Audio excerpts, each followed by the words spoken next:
आइल बा होली भौजी चोली रंगाली भरल पिचकारी हमर हो जाई खाली।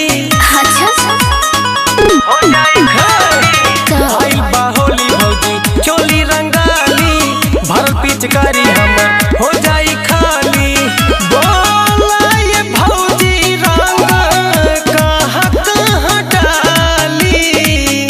हाँ सुनिए देवर जी, रंग न दे हम खजाना ये देवरू, तू हंसे पहले भतर डाली। रंग न दे हम खजाना ये देवरू, तू हंसे पहले भतर डाली।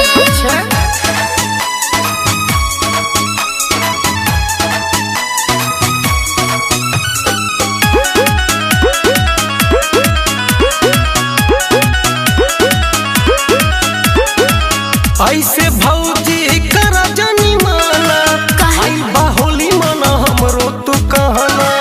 बनी नीरा उठ तू तो को दे बजूट, होली में जोई है सैया जीरू।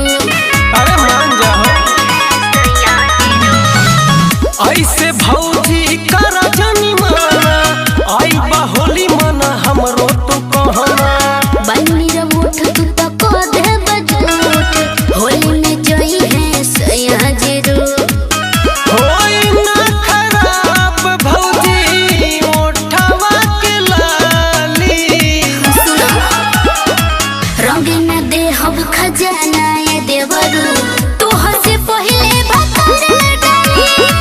रंग न दे हम खजाना ये देवरू, तू हंसे पहले भतर डाली। हमार का होई